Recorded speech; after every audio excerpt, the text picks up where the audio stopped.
Beat. Broadway Beat. Broadway Beat. Broadway. Listen to the Broadway Beat. Broadway makes you want to move your feet. Everybody's tapping into everything that's happening on Broadway Beat. Broadway Beat. Broadway Beat. Broadway Beat. Hello, I'm Richard Ridge, and welcome to Broadway Beat and the kickoff of our 19th season of bringing you the very best of what the New York theater has to offer on and off Broadway. Well, we took the summer off, but we were busy covering many of the shows that will open later this season. Over the next few weeks, we'll look at Dolly Parton's musical 9 to 5, the Elton John tuner Billy Elliot, the Daniel Radcliffe Richard Griffiths revival of Peter Shaffer's psychological drama Equus, the 20th anniversary production of David Mamet's Speed the Plow, starring Jeremy Piven, Raul Esparza, and Elizabeth Moss, and the new musical version of Charles Dickens' A Tale of Two Cities, starring James Barber, and so much more. But this week we bring you highlights from NYMF 2008, the New York Musical Theater Festival, which runs through October 5th. We'll also drop by the opening night celebration of one of the first musicals to open during the 2008-2009 Broadway theater season, its Title of Show at the Lyceum Theater. We'll also stop by Manhattan Theater Club's new Broadway house, which has been renamed the Samuel J. Friedman Theater after the pioneering Broadway publicist. But let's start things off with the summer's biggest happening. New Yorkers once again fell in love with the 60s tribal rock musical Hair. The place to be was the Delacorte Theater in Central Park, where you couldn't beg, borrow, or steal a seat to the Public Theater's revival, which, by the way, will transfer to Broadway right after the first of the year. Here's a look at Hair. They'll be gaga and local when they see me in my toga made of blonde, brilliant teen biblical hair. My hair like Jesus wore it, hallelujah, I adore it, hallelujah, Mary loved her son. Why don't my mother love me? Hair, blow it, show it, long you got to grow my hair. Blow it, show it, long you got to grow my hair. Blow it, show it, long you got to grow my hair.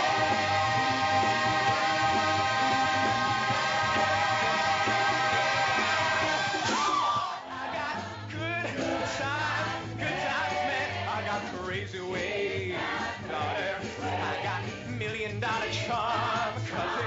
I got headaches and toothaches and bad times just like you. I got my hair, I got my head, I got my brains, I got my ears, I got my eyes, I got my nose, I got my mouth, I got my teeth, I got my tongue, I got my chin, I got my neck, I got my tits, I got my heart, I got my soul, I got my back, I got my ass, I got my arms, I got my hair, got my fingers, got my legs, I got my feet, I got my toes, I got my liver, got my blood, got my guts, got my muscle, I got life, life, life, life, life, life, life, life.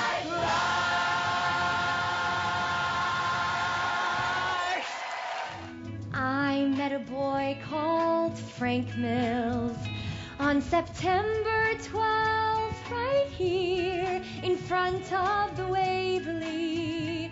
But unfortunately, I lost his address. He was last seen with his friend, a drummer. He resembles George Harrison of the Beatles, but he wears his hair tied in a small bow at the back.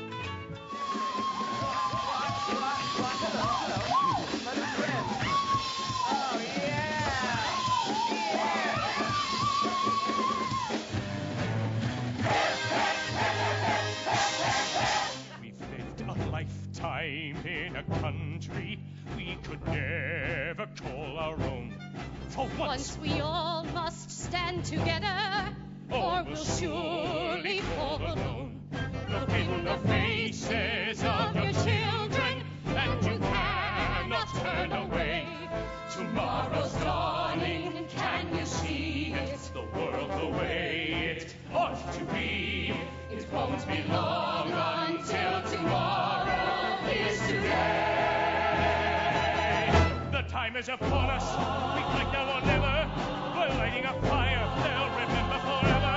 We go to the Bastille, a symbol of terror. We'll swing the gates open. We'll lead them to freedom. We'll show them the way.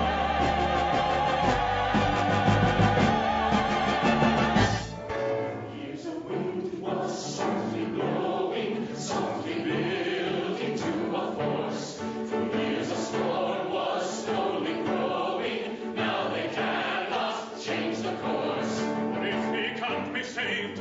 What if he dies? What if she turns to me? Tomorrow's dawning, can we see it? The world the way it ought to be. It won't be long, it won't be long, it won't be long. Until tomorrow, until tomorrow, until tomorrow.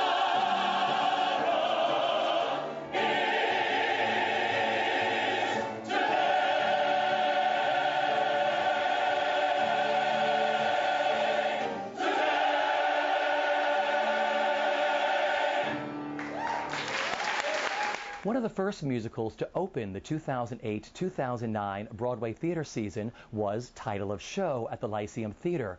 With music and lyrics by Jeff Bowen, book by Hunter Bell, and direction by Michael Barres, the musical began its journey at the 2004 NYMF Festival, followed by a sold-out run off-Broadway at the Vineyard Theater. Title of Show takes a thoroughly unique look at the pleasures and perils of the artistic process as two struggling writers and two struggling actresses take on the seemingly impossible task of creating a new musical about creating a new musical. We caught up with the company at their most recent opening night celebration. What if the first scene was just us talking about what to write? We could put this exact conversation in the show. Wow, so everything I say from now on could actually be in our show? Yeah. Like this? Like this. And this? And this. This too? This too. So I could say Wonder Woman for President, and that would get into our show. Wonder Woman for President. I'd watch a show that said that. Me too, but do you think other people will want to watch something like that?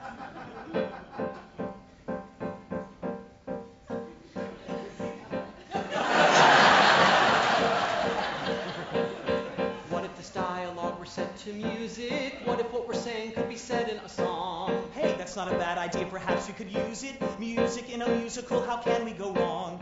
Yeah, we started at a festival, and we've continued to graduate along the way to workshopping and an off-Broadway not-for-profit run, a commercial run, and then a move to Broadway. It's been an incredible journey and incredible opportunities. It's fantastic. I mean, audiences fell in love with you very early on, but I mean, it all spiraled out of control at the Vineyard. I mean, it was, you know, you guys were sold out there with word of mouth and everything else. And now 2 years later, here you are on Broadway. Is it all surreal for you? Yeah, definitely. Especially the fact that the plot is about, you know, all of this happening basically. And yeah, it's there's a lot of levels of surrealness going on. Yeah. Take me back to the beginning of why you put the show together and wrote it originally.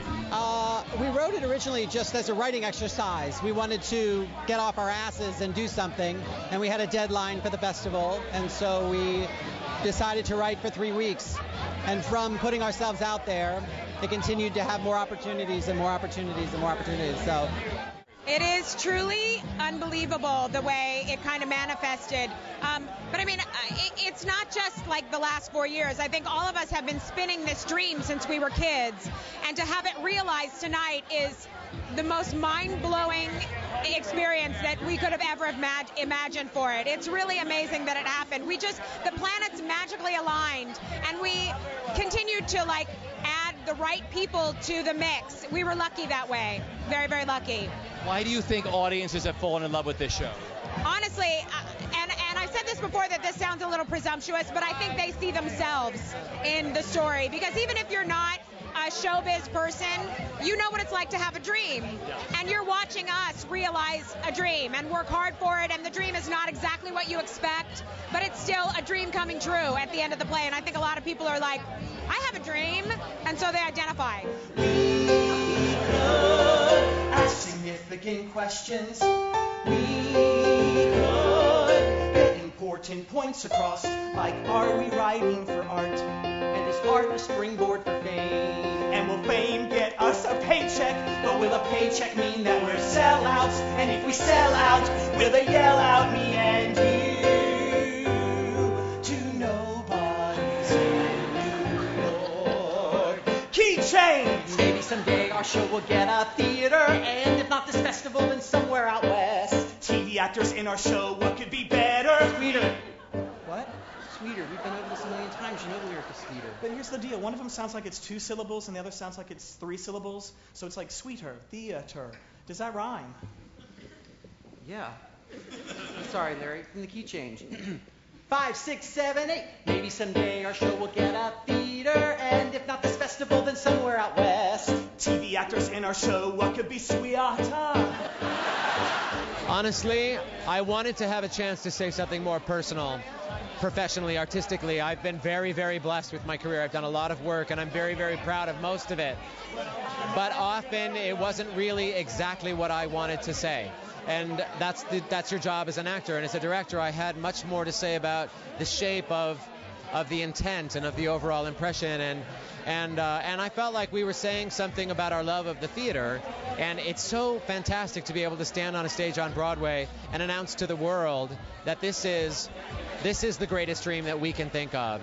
Not winning the lottery, you know, not living in a giant mansion somewhere, not being a movie star. It's to be on Broadway, saying something and being a part of that history. So, really, that's why I wanted to do it. And I think before even the boys knew how special a piece this was, I really had a strong sense that it was going to move people deeply, especially the people who really, really care about their remembering what their dreams were, you know, and reviving that spirit of what you had when you were a kid and that you lost track of somehow along the way. I mean, you're lucky you do what you want to do for a living, but a lot of people don't. And for those of us that get to, it's great to say to other people, you can do it. If you want to do it, you can do it. You just have to get off your ass and get out there and say what you want to say. Well, that's why. Was it ever a challenge for you with this piece? Because there's so much love behind this and what it stands for and what you wanted to bring to it. What was the easiest aspect for you as a director? What was the most challenging for you? I know what the most challenging thing was. Because the actors, the authors are in the play and the actors all play themselves, or at least, you know, theatricalized versions of themselves, the hardest part for me was to be able to encourage them to write the things that expose the most vulnerability and that were the truest parts of themselves. That's very risky. That's really scary to stand on a Broadway stage knowing that people could have any opinion they want to have, and you're not just playing a part. You're actually saying, this is me and this is what I believe, and putting yourself out there for people to have opinions. That was hard to get out of them, but it was also the most critical thing to get out of them because that's what really makes the show feel so personal. But I think the easiest thing was that I adore those people. All of us love each other so much in real life, and we all laugh all the time. We're so filled with joy when we collaborate that I couldn't wait to get to rehearsal. I couldn't wait to get to a writing session. That was the easiest part of all. It's an amazing thing because who gets to live this? Who gets to do, there's so many pieces of it that are so extraordinary. To be on stage every night with my closest friends in the world, to have had this enhance our relationships and deepen them and not pull them apart, to do material that I think is special and wonderful, just to dote on my friends and their talents, and to do it on Broadway. I'm just a girl from rural Ohio, so none of it is lost on me, and I feel so fortunate. And just talk about the relationship you all have with the audience. It's an interesting audience that comes to your show, but it's a great give and take. There's a love there. Talk about the reaction. It's been an amazing experience with the audiences. It's actually quite a diverse audience. We're bringing a lot of younger people to the theater that have found us sort of on the internet. So we have high school students, college-age students. We also have just like a New York theater audience. We have your gray-haired matinee ladies, and some of those people may think we're a little weird at first, but I think they're actually totally digging it by the end. But the audience response has been nutrageous. I mean, really volcanic at times, and I just am so deeply appreciative of it. It's an amazing thing. Broadway on Broadway Beat. Tell me what, I mean, this would be the most surreal thing for me. Tell me how you feel tonight. It is super special. It's kind of like Christmas and birthday and Hanukkah and Valentine's Day all wrapped into one, and then exponentially tripled. It is a total dream come true. It's something, not only have I, you dream about being on a Broadway stage. It's like going to the Super Bowl or the Olympics, or any kid dreams about this. I got to do it with my friends and something we created and I believe so much in. So it's an amazing night. Amazing.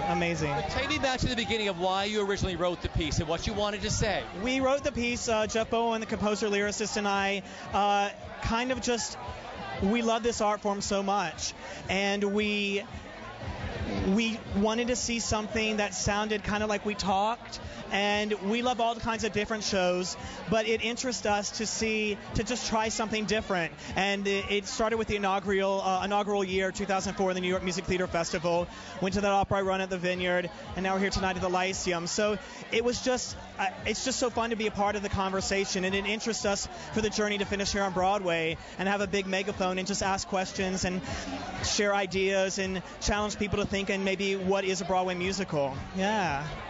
Hey, we could get that woman who was on Empty Nest. Dinah Manoff? She's awesome. Yeah. She was in Grease. Yeah. And leader of the pack. Ask significant questions. Get important points across. Like, are we writing for art? And is art a springboard for fame? And will fame get us a sitcom? And will a sitcom get us on Ellen? And will Ellen get folks to like us? And if they like us, will they like us, me and you, to nobody's in New York? Nobody's in New York! Manhattan Theatre Club recently renamed its Broadway stage the Samuel J. Friedman Theatre after the pioneering Broadway publicist. The landmarked Biltmore Theatre has been the institution's Broadway home since 2003. In addition to the renaming of the theatre, the lobby was dedicated to Shirley Hers and Bob Ullman, two of Friedman's associates. And now we are pleased and thrilled and delighted to light the newly dedicated Samuel J. Friedman Theater.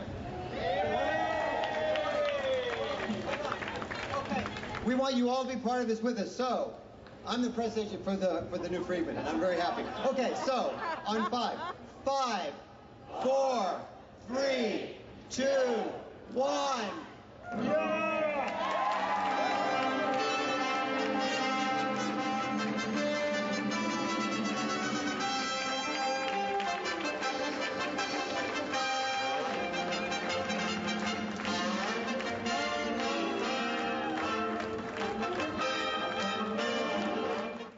You told that wonderful story about your nails. I listened to the album again last night, and I always wondered what that was. I thought it was one of the washboards. Remember those? Yeah. Well, I know they actually used a real typewriter too, but this sound in here, I did it on the thing. I don't know how much you can hear on the record, but I know that I had my own microphone set up, and then they put a credit on nails, I think, by Dolly on the back of it. So it worked out okay. These little nails in 95 have come all the way to Broadway. If you love musicals, then look no further than NYMF 2008, the New York Musical Theater Festival. Over 24 new musicals, dozens of events, and dance concerts take place all over town until October 5th. We caught up with Isaac Robert Hurwitz, NYMF's executive director and producer, and many of the shows as they were getting ready to kick off their 5th season. On the corner of yesterday, half a block from should have been. Walking faster and looking back again. Because my heart says you can't wait. It's tapping out a brand new beat. Gonna live my fate on Future Street. Future Street, the sidewalks fine up. Future Street, the sun shines bright. Future Street, people have some living the step. Everybody's traveling light. Right there at the end.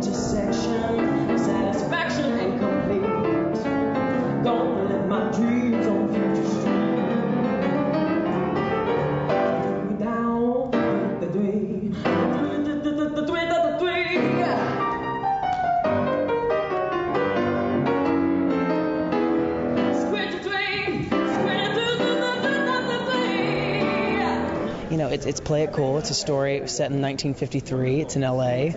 It's all about, this club, this kid. I play Will, and he's right off the bus from the Carolinas, which is exactly where I'm from, so it's nice that I can fit right into that.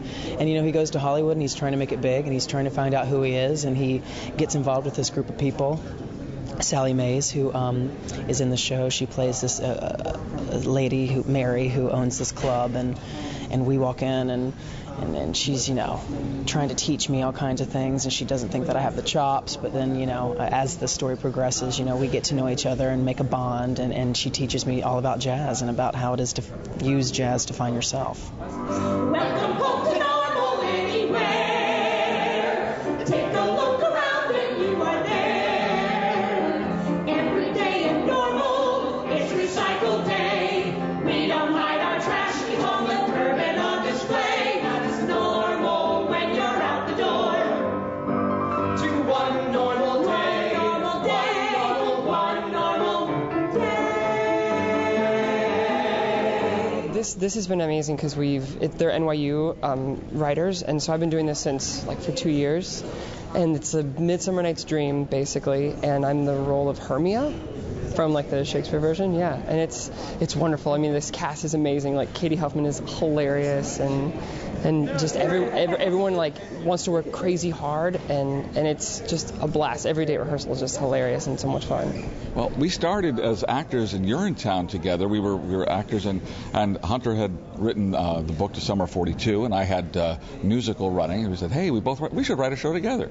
So searching for a subject, Hunter came up with Bonnie and Clyde, and we decided to do a spin on it, as opposed to, I think, Bonnie and Clyde's had been done before, been very serious, and ours, we kind of decided to do a little twist on it, making it more of like a vaudeville Carol Burnett sketch, basically. It's very funny, well, hopefully funny, but more campy, more kind of more in the lines of a Mel Brooksian kind of take on it. Yes. I need to say this now, before I lose my nerve. I hardly slept a wink last night, trying to get these words just right.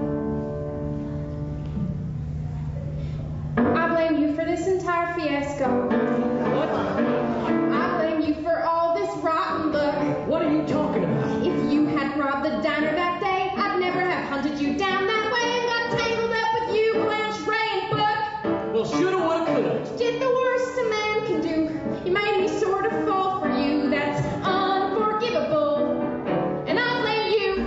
The show started when we joined the Academy for New Musical Theater 4 years ago, and were thrown together to create a 15-minute mini musical at the end of our first year of study, together with a book writer, Megan Wygant, who's no longer part of the team, but we owe her many thanks. And we originally wrote a 15-minute show about this shy, flat-footed mechanic and the waitress he's in love with in a small southwestern town in the 40s, and how a stranger came through town and catalyzed their relationship. And we were very well received for what it was, and we wanted to expand the story, couldn't think of how to do it for our second year full-length project. So I said to Terrence, what do you want to write a full-length show about? And he said, Roswell. I want to write a story about Roswell. And I said, you're nuts. You can't write a musical about aliens and Roswell. What are you going to write about? And then we realized they're both 1940s stories. So Terrence had this other idea. He had this idea about an alien girl who comes to Earth and falls in love with an Earthling. And we thought that would be a great catalyzer for the relationship with Bessie and Floyd. And the reporter Scoop, it was the newest addition to the trio. And we thought it would be interesting to have a clueless reporter who thinks he's missed his big story, broken down in Roswell, and he ends up falling for the biggest story of the century, not realizing that Aileen, cousin Aileen, is the story, the alien. Whether 10 feet tall or 5 foot 2, either way it's coming after you going booga booga booga booga boo. That's right, with 1,000 eyes and 100 feet, it'll chase you screaming down the street, going booga booga booga booga boo. Watch out, it'll swallow you in a single bite, 'cause the human's kinda greasy. Acid and bones, either way you'll go down easy. I know definitely pays a nod to those musicals of that era. It's definitely tongue-in-cheek. Yes. It definitely is. A little bit naughty. Heartfelt, though. Yes. With a heartfelt nod Very to those naughty. musicals. Very naughty. So they're going to hear all those big sweeping vocal arrangements and that beautiful music and the love stories and the comedy and a little tongue-in-cheek humor. A little subversive. Idaho, Idaho, if there's a grander land to be living in, I don't know. I'd have walked here from Indiana, I'd have walked across Montana, I'd have carried a grand piano to Idaho. Gonna play pin spuds, with my own two hands. Gonna bend my back till I hear it crack from a native land. Idaho, Idaho, we dig in the dirt till our testicles start from swinging a hoe. There's no prouder western staters than the ones who grow potatoes, and we snap them up like gators in Idaho. You can sing around your Colorado skies. We've got big skies too, and ours come with fries. They come with fries, and who supplies those tasty fries? Yo, Idaho, Idaho, it's our great, it's our great. Weather crinkles.